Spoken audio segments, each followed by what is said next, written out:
శ్రీ గురుభ్యో నమ. శ్రీ మహాగణాధిపతయ నమ. శ్రీ సరస్వతి నమ. భక్తులారా, వ్యాస మహర్షి రచించిన మహాభారత ఇతిహాసం యథాతథంగా చెప్పుకున్నాం. ప్రతి శ్లోకం దాని అర్థం.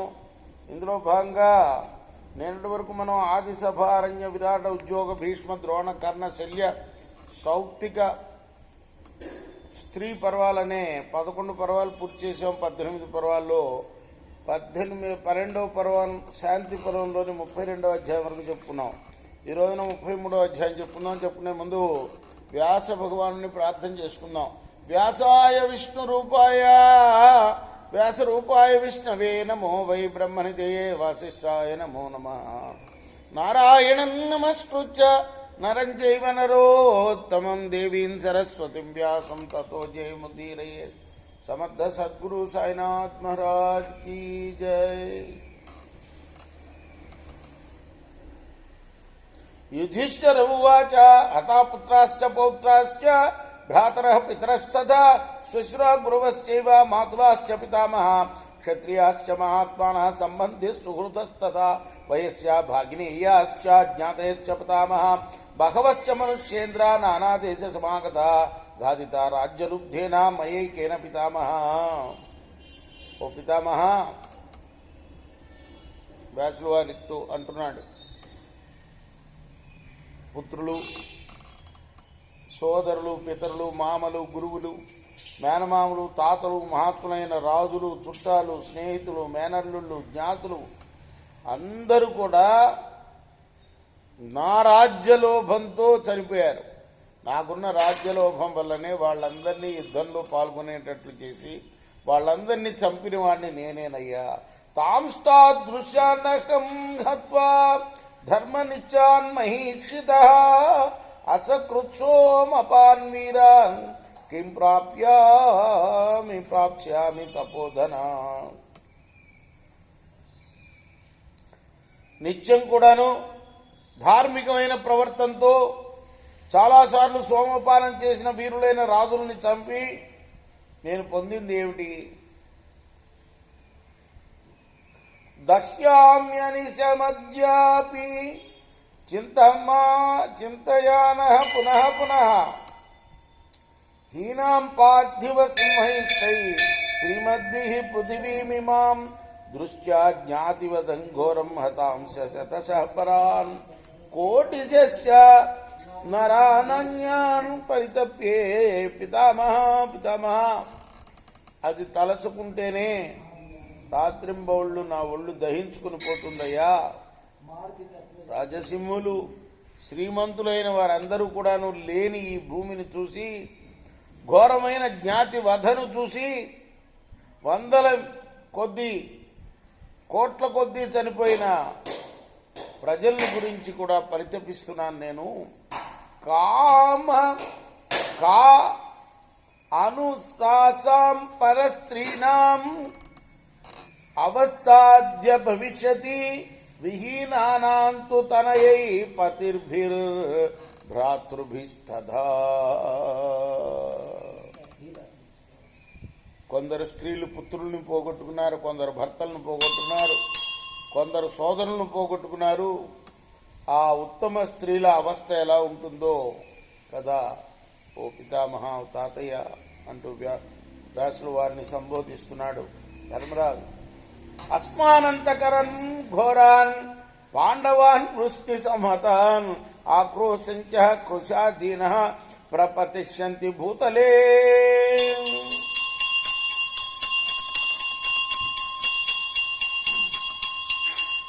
ఇప్పుడు మేమే అందరినీ చంపామని, అలానే వృష్ణివంశీయులతో కలిసి మేము చంపామని ఆ స్త్రీలందరూ కూడాను మమ్మల్ని తిట్టిపోస్తున్నారయ్యా.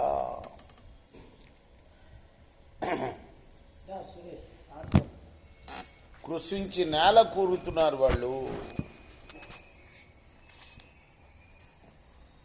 అపశ్యంచ పితృ వ్రాతృన్ పతిన్ పుత్రాంశ యోషితః త్యక్త్వా ప్రాణాన్ స్త్రియః సర్వా గమిష్యంతి యమక్షయం. ఇప్పుడు ఆ స్త్రీలందరూ కూడాను చనిపోయేటట్టున్నారయ్యా. వత్సలత్వా ద్విజశ్రేష్ఠ తత్ర మే నాస్తి సంశయ వ్యక్తం సూక్ష్మాశ్చ ధర్మస్య ప్రాప్స్యామః స్త్రీవధం వయం. ఖచ్చితంగా ఇప్పుడు వాళ్ళు చనిపోతే స్త్రీవధ చేసిన పాపం కూడా మాకు చుట్టుకుంటుంది, ఇందులో సందేహం లేదు. యజ్జయం సుహృతో హత్వా కృత్వా పాపమనంతకం నరకే నిపతిశ్యామః హ్యదః శిరస ఏవ.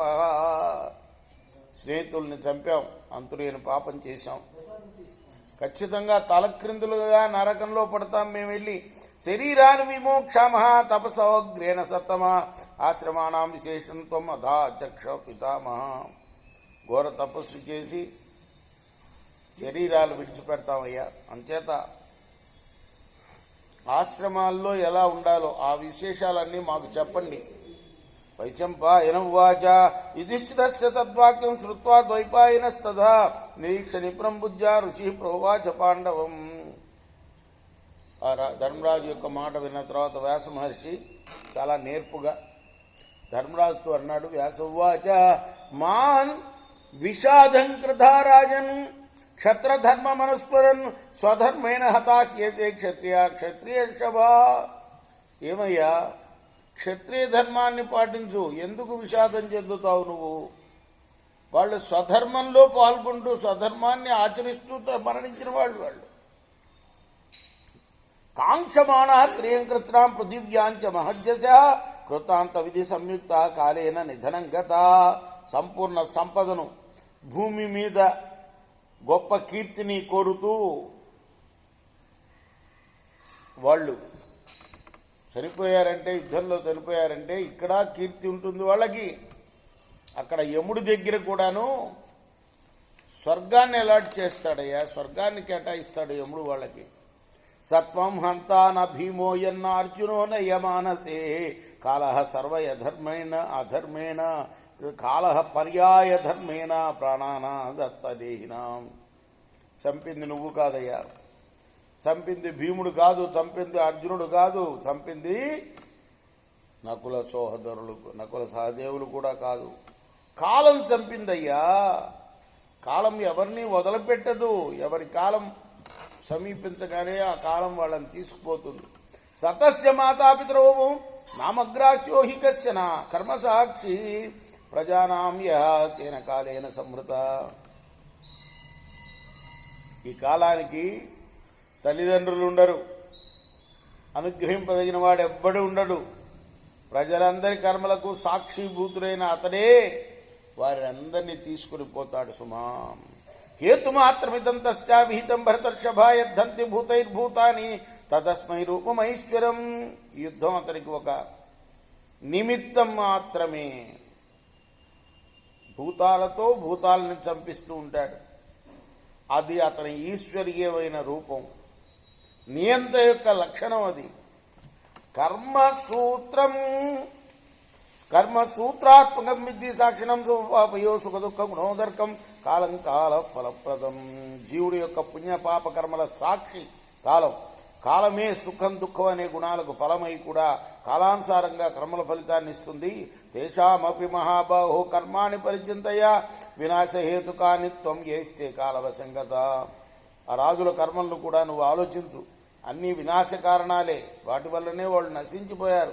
ఆత్మవస్య విజానీహి నేత వ్రతశాసనం యథా త్వమీదృశం కర్మ విధిన ఆక్రమ్య కారిత. ఇటువంటి కర్మ విధికి వశమై చేశాను అని నువ్వు అంటే ఆత్మ యొక్క నియతమైన వ్రతశాసనం ఎలా ఉంటుందో తెలుసుకోవయ్యా, అంతా కాల మహిమని తెలుసుకో. త్వస్వేన విహితం యంత్రం యథా చైతుర్వసే కర్మణా కాలయుక్తేన తదేతం చేస్తే జగత్.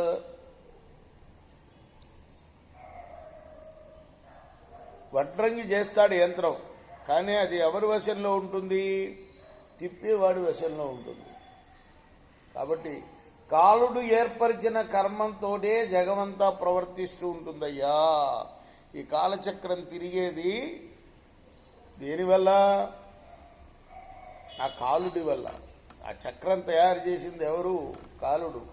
ఏ విధంగా అయితే వడ్రంగి చేసిన చక్రాన్ని తిప్పేవాడు చేతిలో అది తిరుగుతుందో, అది పురుషస్య హి దృష్ట్యే మాం ఉత్పత్తిమనిమిత్తత యదృచ్ఛయా వినాశించ శోకర్ష. అనర్థకో ఏ కారణం లేకుండానే మానవుడి యొక్క ఉత్పత్తి జరుగుతుంది, అలాగే యాదృచ్ఛికంగా వినాశనం కూడా జరుగుతుందయ్యా. వీటి కోసం శోకం హర్షం పొందడం వ్యర్థం సుమా. రేపు మనం మిగతా శ్లోకాలని, ఈ అధ్యాయంలోని మిగతా శ్లోకాన్ని పూర్తి చేద్దాం. కృష్ణార్పణమస్తు. సాయి కృష్ణార్పణమస్తు. స్వస్తి ప్రజాభ్య పరిపాలయంతాం న్యాయేన మార్గేణ మహిమహీష. గోబ్రాహ్మణేభ్య శుభమస్తు నిత్యం. లోకాః సమస్తాః సుఖినో భవంతు. కృష్ణార్పణమస్తు. సాయి కృష్ణ.